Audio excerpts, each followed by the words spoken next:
Hello बच्चों, तो आज हम लोग फिर से जेई मेंस का ही पेपर जो सॉल्व कर रहे थे, हमने स्टार्ट करी थी उसको हमने फिर से कंटिन्यू करा। आज हम लोग 22 जैन वाले पेपर सॉल्व करते हैं और फिर जो आज का भी क्वेश्चन होगा उसको भी इवनिंग में सॉल्व करेंगे। तो आप लोग जनरली जो है क्वेश्चनों को सेलेक्ट करना सीखो। मैथ्स में सिलेक्शन के बेसिस पे आपको क्वेश्चन सॉल्व करने हैं। तो हम लोग इसको आगे प्रोसीड करते हैं। तो जो सबसे पहला हमारा क्वेश्चन है, देखो जेई मेंस 2026 के 22 जैन के क्वेश्चन में लिखा है cos square 48 degree minus sine square 12 degree upon sine square 24 degree minus sine square 6 degree. तो हम इसमें नोटिस करें तो ऊपर किसका फॉर्मूला लग जाएगा, cos square A minus sine square B का, और नीचे फॉर्मूला लग जाएगा sign square A minus sine square B का। तो अगर ये हम फॉर्मूला यहां लगाएं, कौन सा, एक बार मैं लिख देता हूं आप लोगों के लिए, किसका फॉर्मूला, cos स्क्वायर ए। तो ये लिखा है, ये हमारे पास है, अरे भाई हाँ, तो ये हमारे पास cos square A minus sine square B. तो cos square A minus sine square B का हमारा फॉर्मूला क्या होता था, तो ये हमारा फॉर्मूला होता है सर cos ए प्लस बी इंटू कॉस क्या होता बताओ, ए माइनस बी। ऐसी नीचे किसका फॉर्मूला लगाना है, डिनोमिनेटर में हमें फॉर्मूला लगाना है sign square A minus sine square B. तो sign square A minus sine square B क्या होता था, तो sine A plus B into sine A minus B. तो यहां हमारा बन गया sign A plus B into sine क्या बन गया बताओ आप लोग, ए माइनस बी। तो ये अगर हम फॉर्मूला लगाएं तो क्या बनेगा, तो ये लिखा है, इस वाले टर्म में फॉर्मूला हम यहां अप्लाई करते हैं। तो ये लिखा है cos square 48 degree minus sine square 12 degree. तो ये बनेगा cos ए प्लस बी। तो cos ए प्लस बी करोगे तो 48 प्लस 12 कितना हो गया, 60 डिग्री। तो ये बन गया cos 60 डिग्री। फिर 48 माइनस 12 करो कितना आएगा, 36 डिग्री। तो ये बन गया cos कितना बताओ, 36 डिग्री। डिवाइड में क्या बन गया, sine square A minus sine square A B, तो साइन ए प्लस बी। तो 24 प्लस 6 करूंगा कितना आ जाएगा, 30 डिग्री। तो ये बन जाएगा हमारा साइन 30 डिग्री। और ये कितना बन गया, 24 माइनस 6 करूंगा 18 डिग्री। तो ये बन गया साइन 18 डिग्री। अब हमें पता है cos 60 की वैल्यू 1/2, साइन 30 की वैल्यू 1/2। तो ये टर्म तो हमारी कैंसिल ही होगी। तो हमारी टर्म बची क्या है, तो ये बच गया cos 36 degree upon sine 18 degree. अब cos 36 डिग्री और साइन 18 डिग्री की वैल्यू जिस बच्चे को याद नहीं होगी फिर वो क्वेश्चन में फंस जाएगा। तो cos 36 डिग्री की हमारे पास वैल्यू क्या होती थी, तो ये होता है √5 प्लस 1/4, और साइन 18 की वैल्यू होती है √5 माइनस 1/4। 4 से 4 क्या हो गए बताओ, कैंसिल हो गए।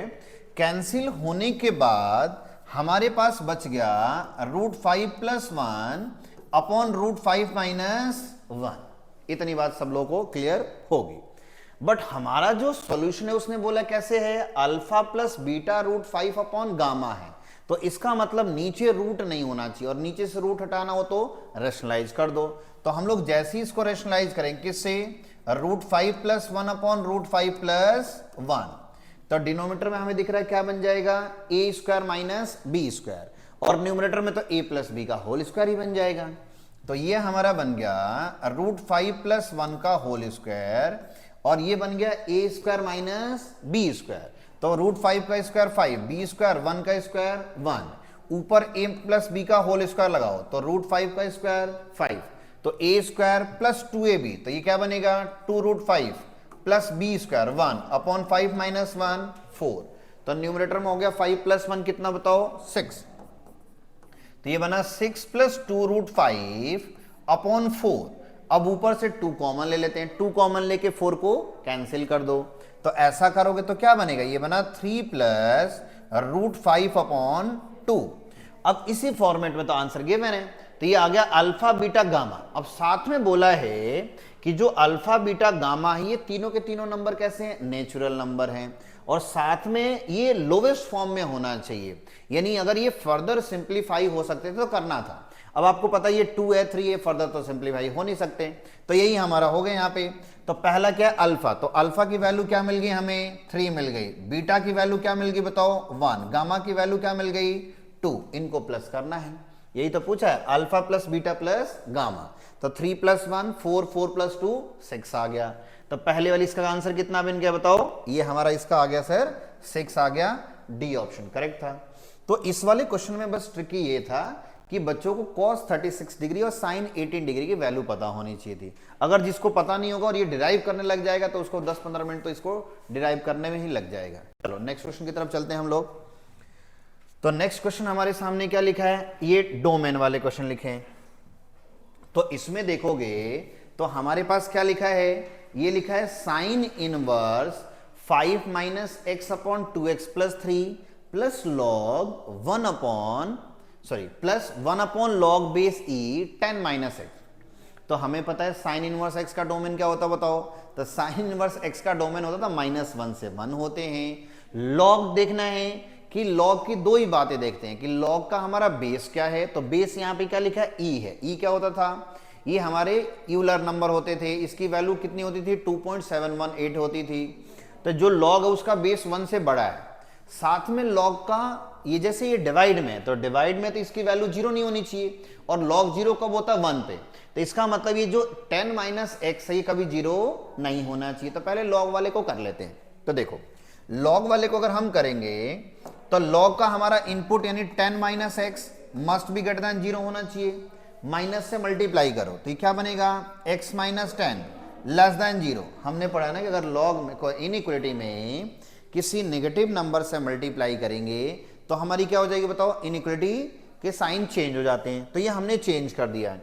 तो यहां से जो x की वैल्यू आएगी वो 10 से क्या आएगी बताओ, छोटी आएगी।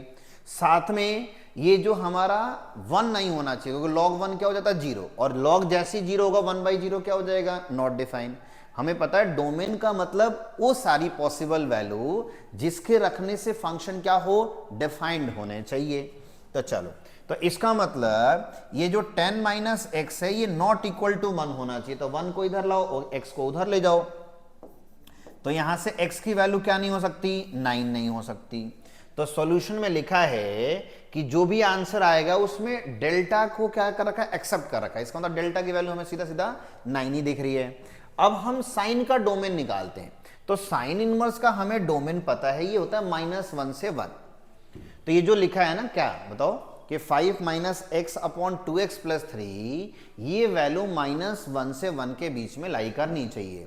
तो ये जो हमारी टर्म है क्या लिखी है बताओ, ये लिखा है 5 minus x upon 2x plus 3, ये लेस देन इक्वल टू 1 होनी चाहिए but greater than equal to -1 होनी चाहिए। तो एक बार राइट वाली इनइक्वालिटी को सॉल्व करते हैं और एक बार लेफ्ट वाली इनइक्वालिटी को। तो राइट वाले को सॉल्व करूंगा तो क्या आएगा, तो ये लिखा है 5 minus x upon 2x plus 3 less than equal to 1। 1 को क्या करो, लेफ्ट में ले आओ। तो क्यों, क्योंकि हमें पता है कि इनइक्वालिटी में क्रॉस मल्टीप्लाई पॉसिबल नहीं है। पॉसिबल तब है जब आपको पता हो कि जिसको हम मल्टीप्लाई कर रहे हैं वो पॉजिटिव है कि नेगेटिव है। अगर ऐसा नहीं है तो आप नहीं कर सकते। तो हमें ये 2x प्लस 3 क्या है पता ही नहीं है, तो हम क्या करते हैं, इसको लेफ्ट में ही ले आते हैं। तो ये बन गया 5 minus x upon 2x plus 3। यहां दिख नहीं रहा तो हम इसको वहां लिख लेते हैं, चलो कोई बात नहीं। तो ये लिखा है 5 माइनस एक्स अपॉन क्या बताओ, 2x plus 3 -1 less than equal to 0। LCM ले लो। तो एलसीएम लूंगा तो ये बनेगा 5 माइनस एक्स माइनस का 2x माइनस का 3 upon 2x plus 3 less than equal to 0। तो 5 माइनस 3 कितना हो गया बताओ, 2। तो ये बना 2 minus 3x upon 2x plus 3 less than equal to 0। अब हमें इसमें लगाना है इनइक्वालिटी में क्या बताओ, वेविकर मेथड। तो वेविकर मेथड तो तभी अप्लाई होगा ना जब x और के कोफिशिएंट मस्ट भी कैसे होने चाहिए बताओ, पॉजिटिव। तो ऊपर वाले नेगेटिव है तो माइनस से क्या कर देते हैं, मल्टीप्लाई। और जैसे ही माइनस से मल्टीप्लाई करेंगे इनइक्वालिटी क्या हो जाएगी बताओ, चेंज हो जाएगी। तो इनइक्वालिटी चेंज कर दो। तो ये बन गया 3x minus 2 upon 2x plus 3 greater than equal to 0। अब इसको 0 रख के कहां लिखते थे बताओ, नंबर लाइन पे रखते थे। तो नंबर लाइन पे क्या क्या नंबर आएगा, तो एक आएगा सर आपका माइनस का 3/2, एक नंबर आएगा 2/3, इधर हो गया इन्फिनिटी, इधर हो गया क्या बताओ, माइनस इन्फिनिटी। तो ये हमारा क्या बन गया, ये बन गया प्लस, ये बन गया माइनस, ये बन गया प्लस। तो हमें कह रहा है कि x की वो सारी पॉसिबल वैल्यू जिसके रखने से फंक्शन क्या हो बताओ आप लोग, डिफाइन हो। तो ये डिफाइन कब होगा, जब 2/3 से बड़ा होगा या -3/2 से छोटा होगा, वो इसके लिए सॉल्यूशन हो गया। अच्छा, अब एक बार कौन सी सॉल्व करते हैं, लेफ्ट वाली इनइक्वालिटी सॉल्व करते हैं। तो लेफ्ट वाली में अगर हम देखेंगे तो लेफ्ट वाली में क्या लिखा बताओ, सेम चीज यही लिखा है सर कि 5 minus x upon 2x plus 3 ये ग्रेटर देन इक्वल टू हो गया -1, -1 इधर आके क्या बन जाएगा, +1 बन गया। तो ये बन गया 5 minus x upon 2x plus 3 +1 greater than equal to 0। इसका हम क्या करते हैं बताओ, एलसीएम ले लेते हैं। तो एलसीएम लेंगे तो क्या बनेगा, 5 माइनस एक्स प्लस का 2x प्लस का 3 अपॉन 2x प्लस 3 ये हो गया ग्रेटर देन इक्वल टू 0। इतनी बात आई होप आप लोगों को क्लियर होगी, बिल्कुल क्लियर है, ठीक है। अब इसका हम फिर से सिंप्लीफाई करो तो क्या बनेगा, 5 प्लस 3 हो गया sir 8 minus x plus 2x x और ये बन गया 2x प्लस 3 ये हो गया ग्रेटर देन इक्वल टू 0। फिर से इसको 0 करो, जब 0 करोगे तो नंबर लाइन पे पहला नंबर क्या आएगा, तो एक आएगा -8 और एक आएगा माइनस का 3/2। फिर इधर क्या होगा बताओ, प्लस माइनस प्लस। तो इसके हिसाब से -3/2 से बड़ा होना चाहिए और 8 से -8 से छोटा। अब इन दोनों में कॉमन देखो, ये कह रहा है कि नहीं -3/2 से छोटा होना चाहिए, ये कह रहा है कि -8 से छोटा होना चाहिए। तो कॉमन -8 वाला आएगा ना, तो क्या बनेगा बताओ, तो -8। तो ये जो टर्म चलेगी हमारे पास, अच्छा देखो इसने लिखा कैसे कि सर -∞ से कहां जाना है आपको, अल्फा जाना है। तो अल्फा पे कैसा ब्रैकेट है, क्लोज। तो हम देख रहे हैं यहाँ पे 8 पे क्या आएगा, क्लोज ब्रैकेट। क्यों भाई, क्योंकि 8 कहां से आ रहा है, न्यूमरेटर से। यहाँ पे क्या लगा हुआ है, इक्वल टू का साइन। तो इन दोनों में कॉमन हो गया -∞ टू -8 यूनियन। अब देखो ये कह रहा है 2/3 से बड़ा होना चाहिए, ये कह रहा है -3/2 से बड़ा होना चाहिए। तो दोनों में कॉमन क्या आएगा, तो दोनों में कॉमन आएगा 2/3 से बड़ी वैल्यू। तो यहां हमारा जो कॉमन आएगा वो आ जाएगा 2/3 से बड़ी वैल्यू। अब 2/3 इसमें कहां से आ रही थी, 2/3 इसमें आ रही है, सॉरी ये तो हमारा आ गया 2/3, ये न्यूमरेटर से आ रही है, पॉजिटिव हो सकती है, तो इसको हम नॉर्मल लिख देते हैं। तो इसने क्या बन गया हमारे पास बताओ, तो ये हो गया 2/3। तो 2/3 से कहां तक चलेंगे हम, 2/3 से अब इन्फिनिटी तक, बट इन्फिनिटी तक जा नहीं सकते। क्यों, कि लॉग में हमने डिफाइन कर रखा है कि लॉग डिफाइन तभी होगा जब x की वैल्यू क्या होगी, 10 से छोटी। तो 2/3 से कहां तक जाएंगे बताओ, 10 तक। और उसमें एक्सेप्ट क्या करना पड़ेगा, 9। क्यों, क्योंकि 9 अगर लिख दोगे तो लॉग ही डिफाइन नहीं होगा। तो देखो वैल्यू क्या आ रही है, तो अल्फा की वैल्यू आ रही है -8। यहां लिख दो, यहीं लिख देता हूं। देखो तो यहां देखना एक बार आप लोग, तो अल्फा की वैल्यू आ गई -8, बीटा की वैल्यू कितनी आ गई बताओ, तो बीटा हमारा दूसरा वाला था, ये आ गया 2/3। गामा क्या हो गया, गामा की वैल्यू हो गई 10 हो गई। और क्या हो गया बताओ, डेल्टा, डेल्टा की वैल्यू कितनी हो गई, 9 हो गई। बस इसको पुट कर देते हैं यहां पे। तो पुट करेंगे तो क्या आएगा देखो, तो ये बन गया 6 alpha -8 plus beta 2/3 gamma 10 delta कितना 9। तो ये बन गया 10 प्लस 9 19, 19 माइनस 8 कितना हो जाएगा 11। तो ये बन गया 6 इंटू 11 प्लस 2/3। इसका एलसीएम ले लो, 11 3 कितना 33, 33 प्लस 2 कितना हो गया 35, 35 बाई, तो ये बना 6 इंटू 35/3, 3 से ये 6 कितने में जाएगा 2 में, 35 इंटू 2 कितना हो गया 70। तो सीधा सीधा कौन सा आ गया, बी ऑप्शन। तो हमने बच्चों इसमें क्या देखा कि जैसे कोई साइन वाली टर्म हो तो साइन में हमें देखना है इसका डोमेन। तो साइन में डोमेन क्या होगा बताओ, -1 से 1 का साइन का डोमेन होता है। और लॉग डिफाइन कब होगा, कि लॉग का इनपुट कभी नेगेटिव नहीं हो सकता, नेगेटिव नहीं हो सकता, इसलिए 10 - x को ग्रेटर देन 0 रख दिया। तो इस तरीके से आप लोग को सॉल्व करने हैं। तो हम लोग मूव करते हैं किससे बताओ, नेक्स्ट क्वेश्चन की तरफ मूव करते हैं। चल वरना ऐसे तो हाँ, तो नेक्स्ट क्वेश्चन हमारा किसका दिख रहा है बताओ, मॉडुलस का दिख रहा है, क्वाड्रेटिक इक्वेशन। हमने पढ़ा है क्वाड्रेटिक इक्वेशन के एक क्वेश्चन आते ही आते हैं और मैक्सिमम चांसेस रहते हैं क्वेश्चन क्या हो जाए पेपर में सॉल्व हो जाए। तो मॉडुलस का फंडामेंटल कंसेप्ट क्या है, तो मॉडुलस का फंडामेंटल कंसेप्ट ये कहता है कि आपको देखना है कि मोड 0 कब हो रहा है, और मोड जहां जहां 0 होगा वहां वहां पे नंबर लाइन पे लिख दो उसको। तो हमें दिख रहा है ये 0 कब होगा, -4 पे। दूसरा वाला 0 कब होगा बताओ, -2 पे। इसको नंबर लाइन पे लिख दो। तो जैसे ही हम नंबर लाइन पे लिखेंगे, सेलेक्ट कर लेते हैं। देखो तो पहला हमारा क्या बन गया बताओ, तो पहला नंबर हमारा आ गया -4, दूसरा नंबर क्या आ गया -2, इधर इन्फिनिटी इधर -इन्फिनिटी। तो एक बार -2 से बड़े के लिए, एक बार -4 से -2 के लिए और एक बार -4 से छोटे के लिए, 3 पार्ट में सॉल्व कर देते हैं। चलो जी, तो इफ x की वैल्यू क्या हो गई, ग्रेटर देन -2, -2 से बड़े नंबर ले लो, क्या ले लेते हैं बताओ। तो हमें ये छोटी छोटी बातों को ध्यान रखनी पड़ेगी। तो इसको जैसी करो क्या बनेगा, -2 से बड़े नंबर हम ले लेते हैं 0, जैसी 0 लूंगा ये मोड में 0 + 4 4 पॉजिटिव, मोड किसके साथ, प्लस के साथ, 0 + 2 पॉजिटिव, पॉजिटिव होगा तो मोड प्लस के साथ, और मोड में नेगेटिव होगा तो नेगेटिव के साथ। तो ऐसा करूंगा तो ये बना x × x + 4 + 3 × x + 2 + 10 = 0। ये बन गया x² प्लस का 4x प्लस का 3x प्लस का 6 प्लस का 10 = 0। तो ये बन गया x² + 7x + 16 = 0। अब इस क्वाड्रेटिक इक्वेशन का हमें फैक्टर करना है। फैक्टर तो हमें पता नहीं चल रहा क्या बनेगा, तो क्वाड्रेटिक फॉर्मूला लगाने पड़ेंगे। बट क्वाड्रेटिक फॉर्मूला लगाने से पहले आप इसका डी चेक करो। क्यों, क्वेश्चन में बोला find the number of real solution, क्या पता इसके डी नेगेटिव आ जाए। तो देखो डी इसका नेगेटिव ही आ रहा है, क्योंकि 7 का स्क्वायर कितना हो गया 49, -4ac करेंगे तो 16 × 4 कितना 64। तो इसका डी कैसा आ रहा है, नेगेटिव आ रहा है। और हमने पढ़ा है किसी क्वाड्रेटिक इक्वेशन का अगर डी नेगेटिव आ जाए तो उसके कोई भी सॉल्यूशन नहीं होते। तो यहां से कोई सॉल्यूशन नहीं आएगा। दूसरे पार्ट में चलो, दूसरा पार्ट है कि x की वैल्यू -4 से बड़ी है बट -2 से छोटी है।